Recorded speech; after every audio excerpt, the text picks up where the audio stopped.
ડીસામાં વધુ એક makeup workshop પર સેમિનાર યોજાયો। ડીસા ખાતે 450થી વધુ મહિલાઓનો મેકઅપ આર્ટિસ્ટ સેમિનાર યોજાયો। આ સેમિનારમાં મુખ્ય મહેમાન તરીકે એનટી માલી ખાસ ઉપસ્થિત રહ્યા હતા અને કાર્યક્રમની શરૂઆત દીપ પ્રાગટ્ય કરીને સેમિનારને ખુલ્લો મૂકવામાં આવ્યો હતો। ડીસાની હોટલ સ્પાર્કલિંગમાં પ્રથમ સેશનમાં એક મોડેલ તૈયાર કરવામાં આવી હતી। ત્યારબાદ બપોરે બીજા સેશનમાં હાઇડ્રા ફેશિયલ વિશે વિસ્તૃત નોલેજ આપવામાં આવી હતી। ડીસા તાલુકાની વાસણા જૂના ગોળિયા ગામની વતની રંજીતાબેન માળીએ બનાસકાંઠાના માળી સમાજનું નામ રોશન કર્યું હતું।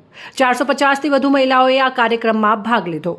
ડીસા ખાતે વધુ એક દિવસીય મેકઅપ વર્કશોપ સેમિનારનું સુંદર મજાનું આયોજન કરવામાં આવ્યું હતું, જેમાં પ્રોફેશનલ મેકઅપ આર્ટિસ્ટ રંજીતાબેન માળી દ્વારા ડીસા ખાતે વધુ એક દિવસીય મેકઅપ વર્કશોપ સેમિનારનું સુંદર મજાનું આયોજન કરવામાં આવ્યું હતું, જેમાં પ્રોફેશનલ મેકઅપ આર્ટિસ્ટ રંજીતાબેન માળી દ્વારા મેકઅપ વિશે ઊંડાણપૂર્વક માર્ગદર્શન અને એક મોડેલ તૈયાર કરીને લાઈવ ડેમોની સાથે સાથે મેકઅપ વિશે સમજણ આપવામાં આવી હતી।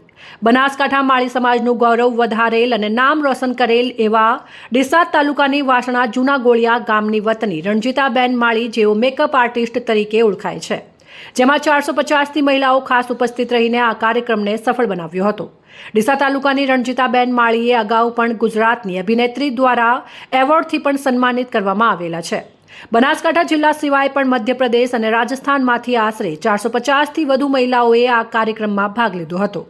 આ મેકઅપ સેમિનારમાં ભાગ લેનાર મહિલાઓને મેકઅપ આર્ટિસ્ટ રંજીતાબેન માળી દ્વારા સર્ટિફિકેટ અને ગિફ્ટ આપીને પ્રોત્સાહિત કરવામાં આવ્યા હતા અને મોટી સંખ્યામાં મહિલાઓ ઉપસ્થિત રહી કાર્યક્રમને સફળ બનાવ્યો હતો।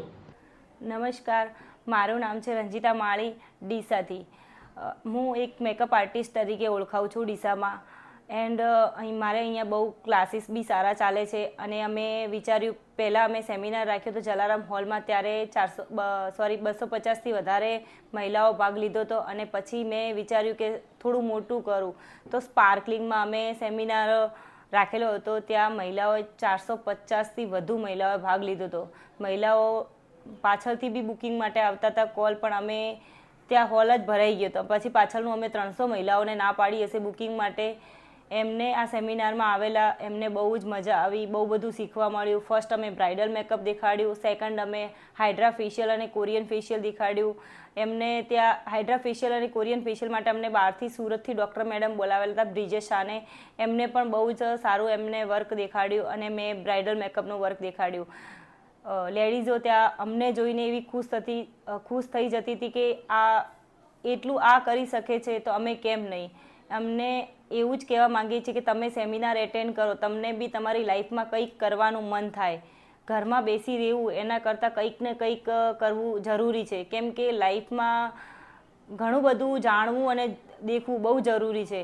અમે ત્યાં મહિલાઓને 450 મહિલાઓને બધી મહિલાઓને ગિફ્ટ પણ આપી હતી સારી ને સર્ટિફિકેટ પણ આપ્યા હતા। એમને બહુ જ મજા આવી હતી સેમિનારમાં। ત્યાં જમવાનું બધું જ અમારા તરફથી હતું અને એકદમ ઇકોનોમી ફીઝ જ રાખી હતી કે મહિલાઓ આવી શકે, દેખી શકે અને એમને પણ ખબર પડે કે સેમિનાર વસ્તુ શું છે, વર્કશોપ શું છે, કેમ કે ડીસામાં આવા બધા સેમિનાર થતા જ નથી।